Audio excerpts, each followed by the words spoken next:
Go ahead. Right,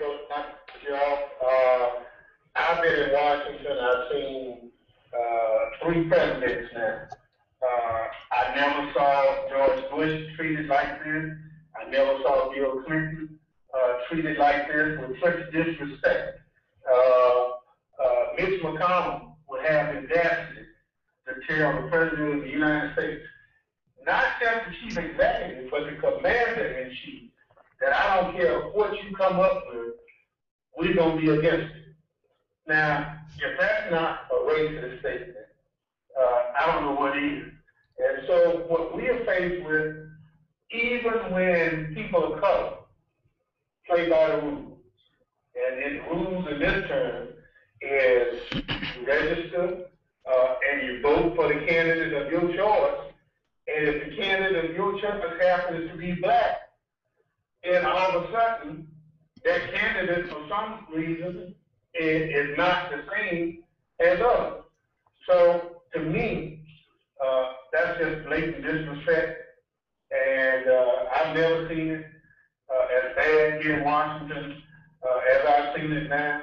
You know, they've talked about his wife, they've talked about his children, and I think our president has set a good example for what a family structure should look like, and the fact that he's African American should be insignificant as it relates to what people are saying. But unfortunately, as you said earlier, we're going to have some dialogue on race. And it's going to have to be the kind of dialogue that is not. He turned down the federal funds to expand Medicaid or Medicare. Absolutely. And in turning it down, he also turned down $426 billion in federal funds that would go towards serving people who need health care. So it's not just that this man turned it down, but he also turned resources down that can go to help his citizens who already are documented as having some of the worst health conditions known to man. And so all of a sudden, just because a black man created it, and you know, we talk about democracy all the time. Do you know that this country is the last democracy on earth that doesn't provide some form of affordable or free health care to its citizens? And why isn't John Boehner and all the rest of them treating this like they would their own house? Well, good point.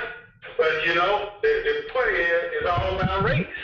Now, we've had, when George Bush was president, he brought on a prescription drug program that provided some medical assistance to people all over the country. You didn't hear John Boehner or anybody else fussing about that. They just went on it. But when a black man comes up with the idea, you understand, a black man comes up with an idea, there's something wrong with it. So again, it's that race creeping into the picture. So even the statisticians tell us that if you provide health care to people and make it affordable, they'll live longer, and the cost of health care will go down. People won't wait so long before they go to the doctor. But you know, these same people now are trying to say they're Christians and they care. I deal with them every day up here, and brother, let me tell you, they don't care about everyday working people. They just care about those people in their circle.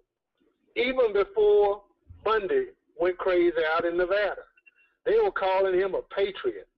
They were saying the government was trying to stop him from making a living. Well, he had a contract with the government that if you allow me to graze my cows on the land, I'll pay you. He hadn't paid in 50. That kind of attitude has just been around the last 5.5 years. Yeah. You know what I'm saying? Yes, sir. See, everybody before Barack Obama's president, who got elected on some platform of coming to make government work for all the people. Now all of a sudden, government is the worst thing in the world since a black man became president. Well, that's because that goes deep, brother. That goes way down into the fabric of you don't never want to let people think that a black man could have any type of ability to be in charge of anything that is significant.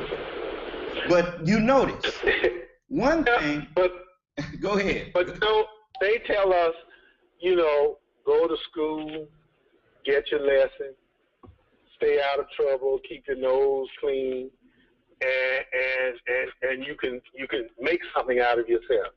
Now here's a man who went to school, stayed out of trouble, kept his nose clean, and did everything right, and became president of the United States.